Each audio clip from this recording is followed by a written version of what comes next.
النفس السابعة وأعظم من كل ما مر من مراتب وهي النفس الكاملة وهي خاصية ومرتبة لسيدنا رسول الله صلى الله عليه وسلم. Adapun yang ketujuh, ya, ini adalah yang paling tinggi, yaitu an-nafsu al-kamilah, jiwa yang sangat sempurna.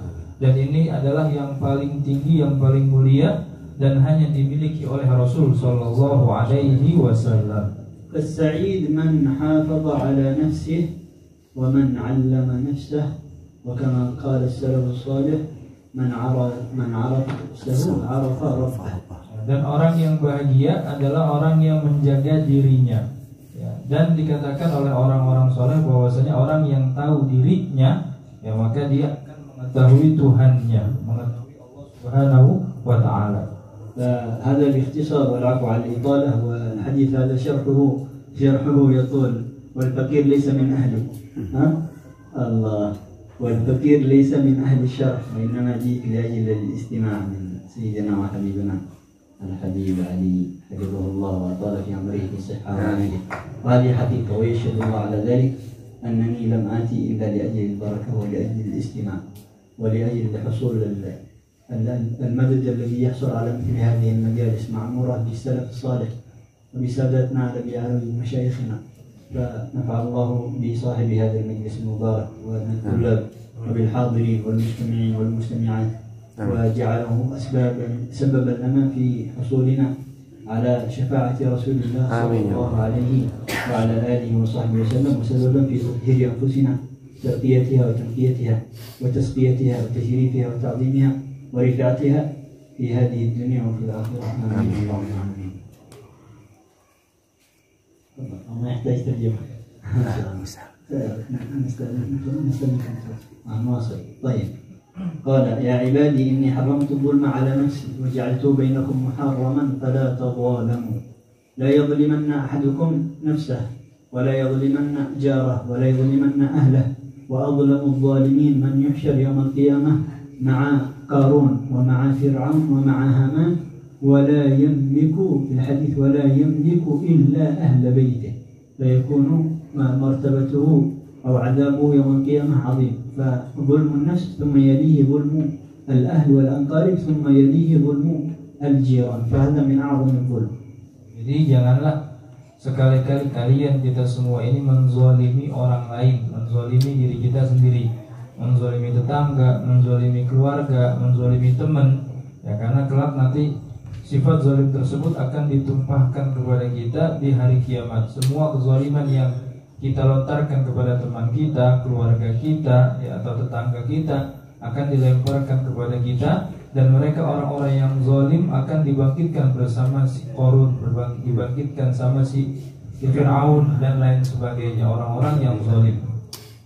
ولا يملكه إلا أهل بيته فيحشره الله مع الظالمين الكبار وهو لم يكن رئيس ولم يكن سلطان ولم يكن ولي أمر وإنما كان يظلم أهل بيته. Jadi orang yang menzalimi keluarganya sendiri, ya, dia itu kedudukannya sama seperti Qarun dan seperti Fir'aun. Jadi walaupun dia itu bukan penguasa di dunia ini, dia bukan seorang pemimpin, tapi di akhirat nanti di hari kiamat dia dibangkitkan bersama pemimpin-pemimpin yang zalim. ومن ظلم الرجل لنفسه عندما يكون في سن الشباب ولا يحافظ على حضور مجالس العلم ولا يحافظ على الاستزادة من طلب العلم، من يرسله أبوه وأمه إلى أماكن التعليم، إلى الرباط، إلى مدرسة، إلى معهد، ولا يحافظ على الوقت، فهذا ظلمه عظيم يوم القيامة.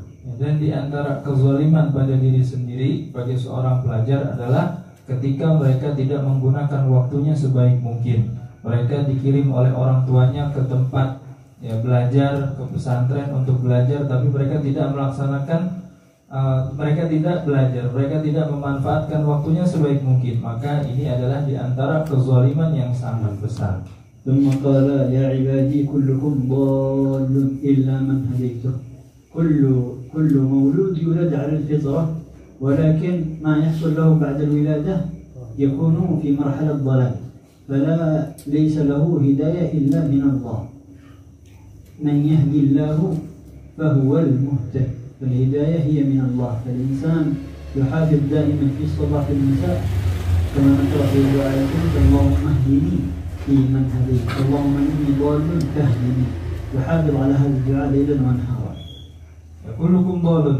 Itu dalam hadis dikatakan, diriwayatkan bahwasanya setiap kita semua ini adalah orang-orang yang tersesat. Ya, dalam hadis lain dikatakan semua orang yang lahir itu ada dalam keadaan fitrah. Ya, tapi setelah dia besar dia dalam keadaan bingung, dalam keadaan tersesat karena tidak tahu mau ngapain. Ya, maka dari itu dia harus mencari tahu, dan sesungguhnya hidayah itu datangnya semata-mata dari Allah Subhanahu wa taala. Kullukum jai'un illa man at'amtuh wa a'zamu al-it'am huwa ta'amur ruh wa a'zamu at-ta'am huwa ta'amul qalb. فالإنسان مهما أكل ومهما تنوعت أطعمته الظاهرة ليس يكفيه ليس ينجيه في هذه الدنيا وفي الآخرة إلا طعام الروح، وهذا طعام الروح لا يكون إلا من الله سبحانه وتعالى. Dan semuanya kalian adalah orang-orang yang lapar kecuali orang-orang yang aku berikan makan. Dan makanan yang paling besar adalah memberi makanan kepada ruh kita, memberi makanan kepada hati kita. Karena kelak ya hati dan ruh itulah yang akan ditentukan selamat atau tidaknya oleh Allah Subhanahu wa taala. وكلكم عار ليس عن اللباس الظاهر فقط وإنما هو المشكلة هو عري التقوى ولباس التقوى ذلك خير. فمن كان عنده جميع أنواع الألبسة الظاهرة ولم يحصل لقلبه لباس التقوى فهو في مرحلة العري وهو محتاج إلى أن يكسوه الله سبحانه وتعالى.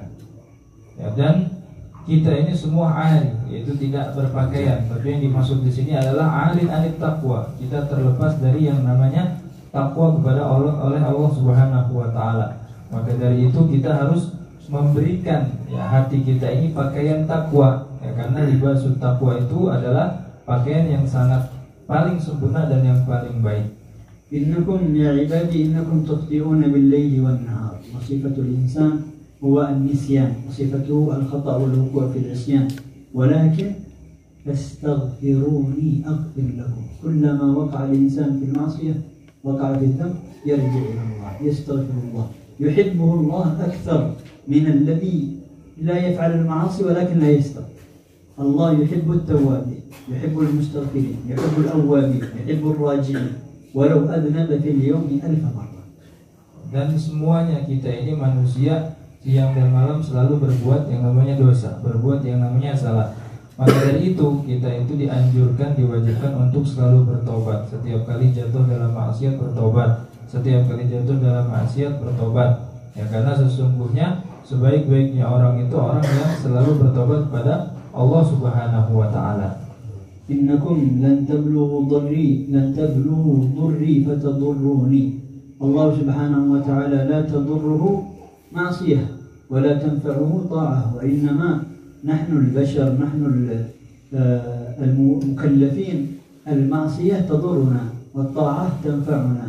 وفائدة المعصية ليس فقط فائدة الطاعة ليس دخول الجنة وضر المعصية ليس الدخول في النار وإنما فائدة عظمة الطاعة هي امتثال الأمر وحصول الرضا من الرب وقسوة وألم وعذاب المعصية هي غضب المولى عز وجل وبعده عن الله.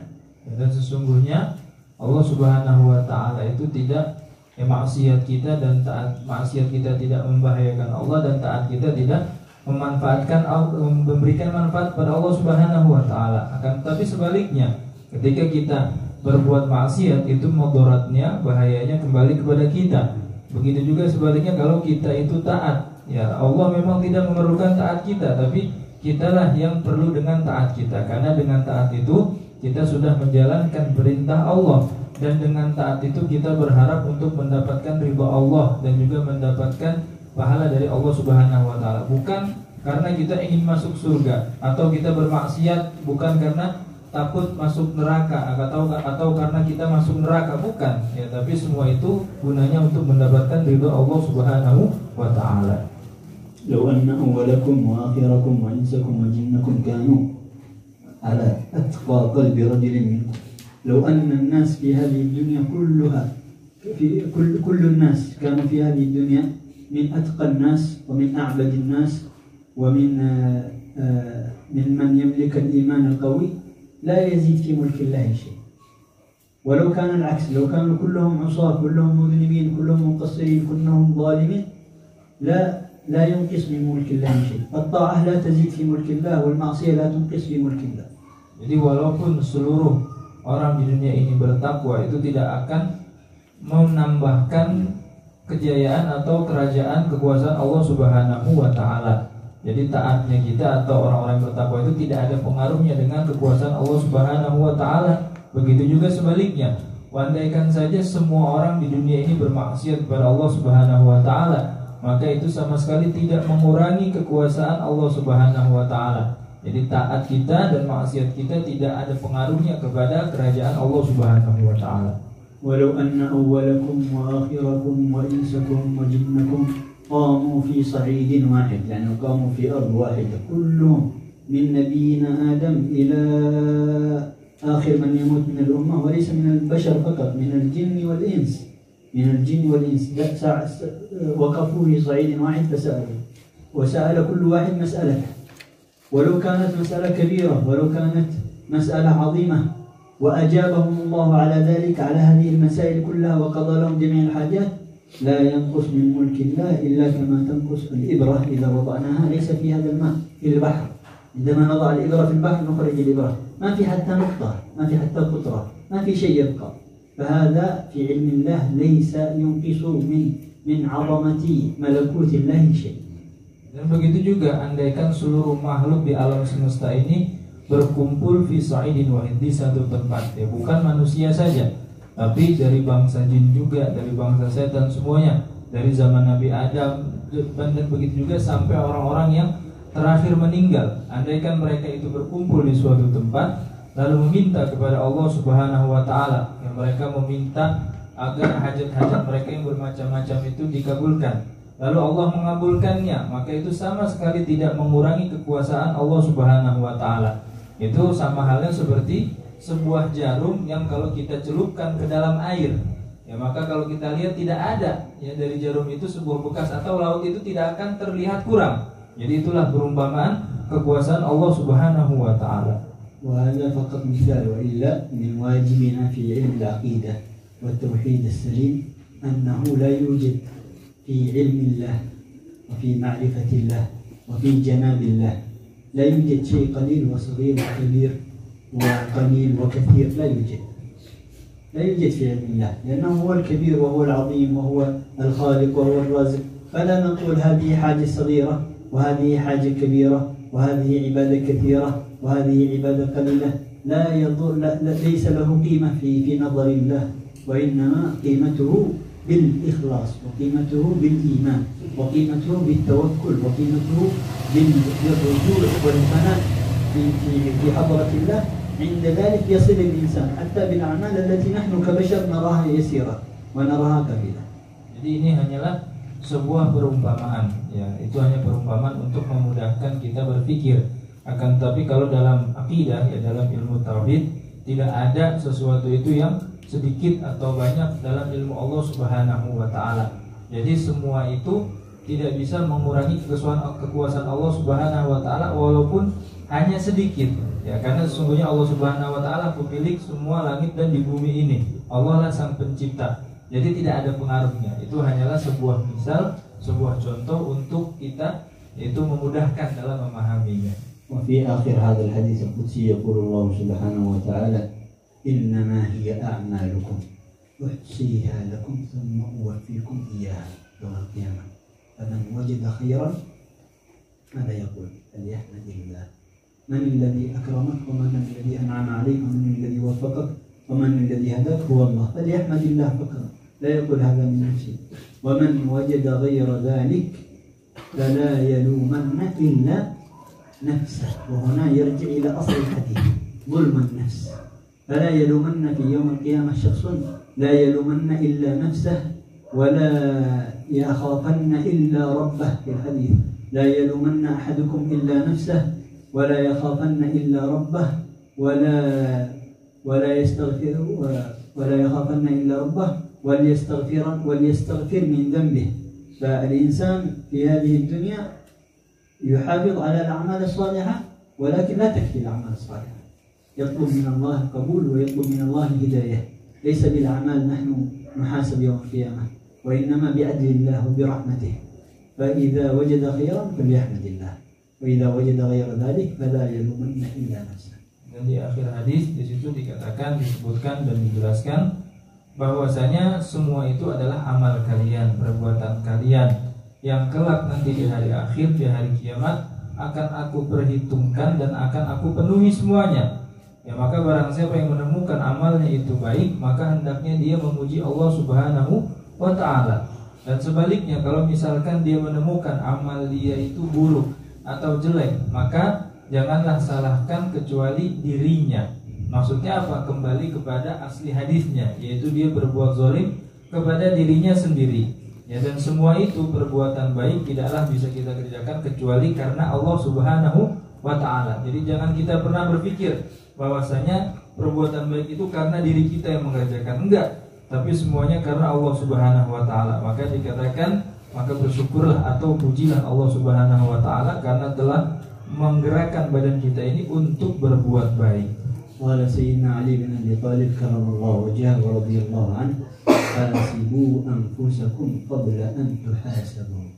Al-Imam Ali karramallahu wajhahu mengatakan, hasibu anfusakum, ya, nilailah atau koreksilah diri kalian sebelum kalian itu dikoreksi.